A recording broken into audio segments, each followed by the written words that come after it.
నేను కాలం కాలం వరకు ఎప్పుడైతే ఓపెన్ చేస్తే అప్పుడు వరకు కాలం ఆపితే నీళ్ళు వస్తాయి.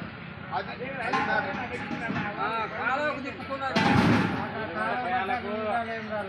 కాలం 130 రూపాయలనే ఇంతమంది నీళ్లు కడుతుంది సొరంగంలో. మనకు తెలదు కదా అప్పుడు 120 బోరు పడింది కాదు. మరి ఇప్పుడు నది తగ్గింది, 1000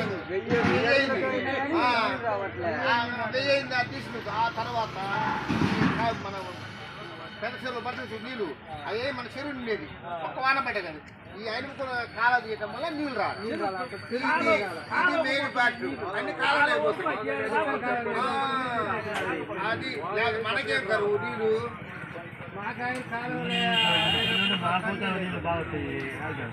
మాకు ఎప్పుడు చెట్లు నీళ్ళు ఉంటాయి. ఆ ప్యాసేజ్ అంటే